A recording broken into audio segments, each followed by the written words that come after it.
The ruthless mental strategy that makes you untouchable in any situation.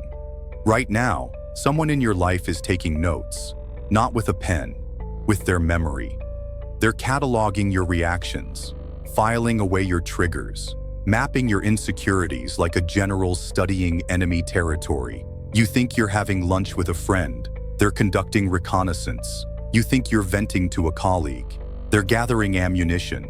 And the most disturbing part? You've been bleeding information through every pause, every nervous laugh, every time you looked away. Most people die never knowing they were this readable. But what I'm about to show you will kill the naive part of you. Once you see these patterns, every conversation becomes a chess match. Every silence, a move. Every kindness, potentially a trap. By the time this video ends, you'll know 7 tactics that transform you from prey to predator, from readable to untouchable. But here's your first warning. Once you cross this line, you can't go back. Your relationships will change. The weak ones won't survive. The first tactic is already changing how you see people. It's called the withdrawal test. Someone used this on you last week. They gave you attention, warmth, connection. Then suddenly, nothing. And what did you do? You reached out, asked if everything was okay, maybe even apologized for something you didn't do. That's when they knew they had you. See, emotional withdrawal is a diagnostic tool. When someone pulls back without explanation, your response tells them everything. Do you chase? You're controllable. Do you mirror their withdrawal? You're strategic. Do you not notice? You're either confident or oblivious. But once you know the test exists, you become unplayable. When someone withdraws, you become smoke. No chase, no questions, no emotional bleeding. You simply exist elsewhere. And that terrifies people who need control. Here's the dark part. You can use this test too. Pull back from someone who's gotten too comfortable. Count the hours until they reach out. Their response reveals their entire psychological blueprint. The second tactic cuts deeper. It's called the mirror trap. You know that person who always accuses others of lying? They're showing you their shadow. That friend who constantly warns you about manipulative people? Look closer at their patterns. The human psyche can't help but reveal itself through its suspicions. When someone describes their fears about others, they're handing you their playbook. Every accusation is a confession. Every warning, a self-portrait. Now here's where it gets tactical. When you understand projection, you can set mirror traps. Mention casually how you value loyalty above everything. Watch who immediately starts proving their loyalty. Those are the ones who know they're capable of betrayal. But here's what changes you. Once you start seeing projection everywhere, you realize most people are confessing constantly. They can't help it. You're not even reading them anymore. They're reading themselves to you. Comment, watching. If someone specific came to mind who's been reading you like this, don't name them. Just let them know you see the game now. The third tactic is what Machiavelli knew but never wrote. It's called strategic kindness. Real kindness expects nothing. Strategic kindness is an investment, and everyone uses it. That person who's always there for you, they're building credit. That colleague who remembers your birthday, they're creating debt. Watch what happens when you stop accepting favors. People get uncomfortable, angry even, because you're refusing to enter their debt system. You're staying sovereign, and sovereignty terrifies people who trade in obligation. But here's the surgical application. Give someone something they didn't ask for, something small but thoughtful. Then watch how they respond.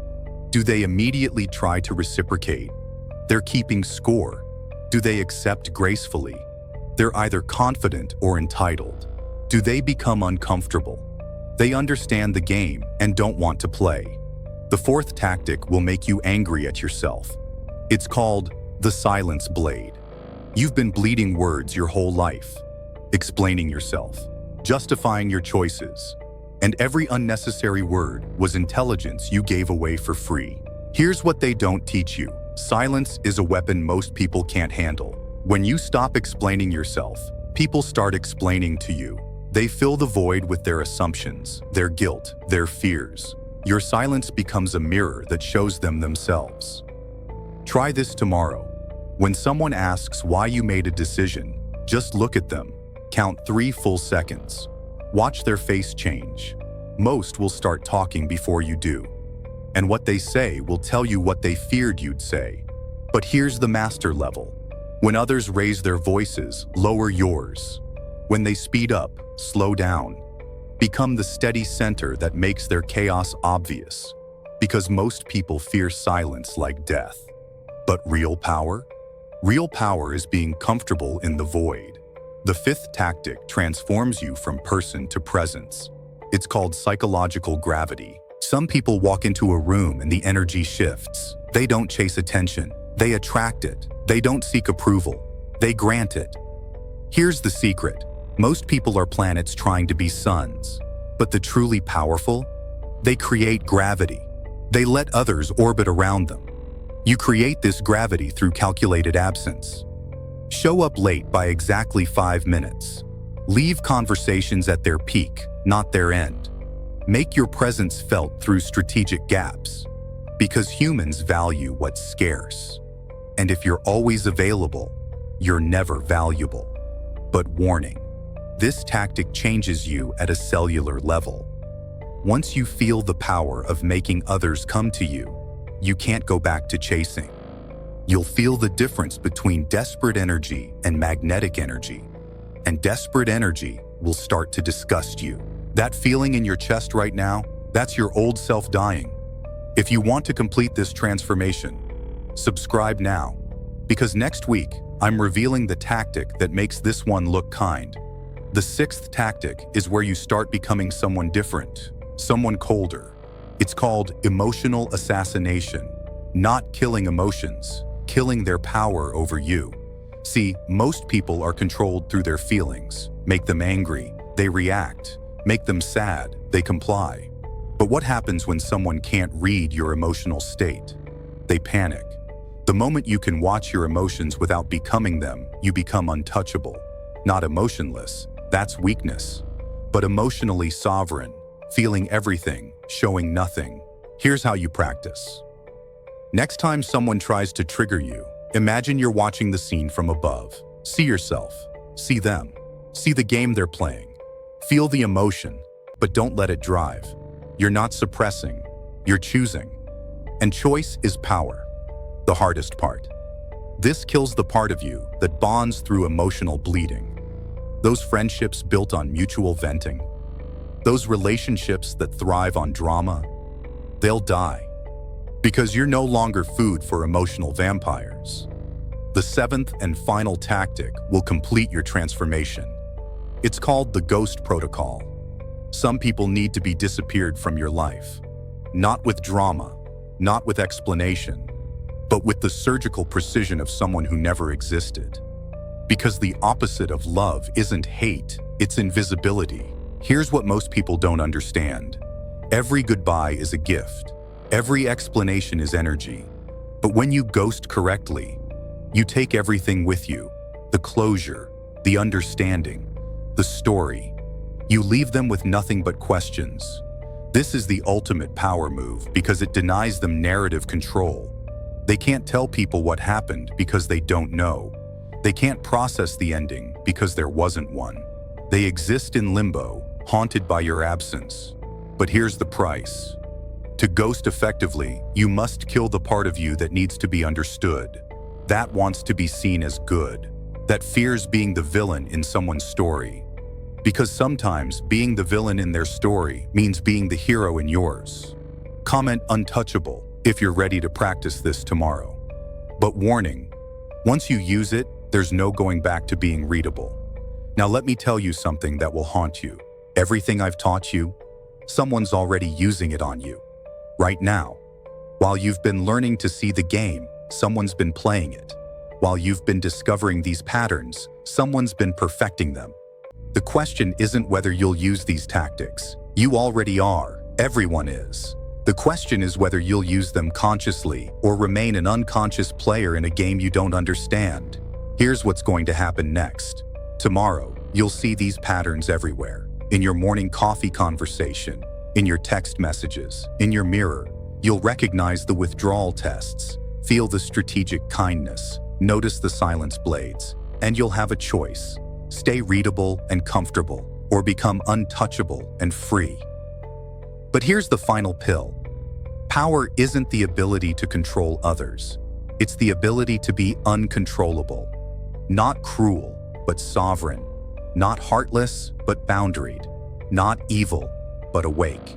You're different now. You can feel it in how these words land, in how your mind is already identifying who's been playing these games with you, in how you're already planning your first test. Comment, "I'm becoming cold," if you're done being everyone's emotional supply.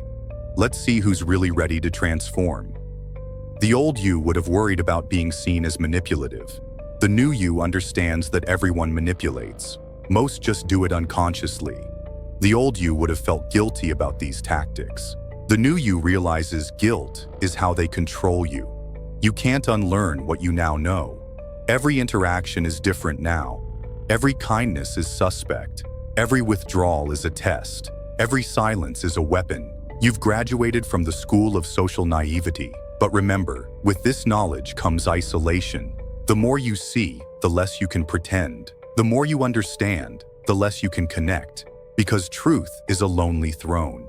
Next week, I'm revealing what Jung discovered about the shadow. The part of you that's been using these tactics all along. The part you've been denying. Because becoming untouchable isn't about learning new tricks. It's about embracing what you already are. You're not the same person who clicked on this video.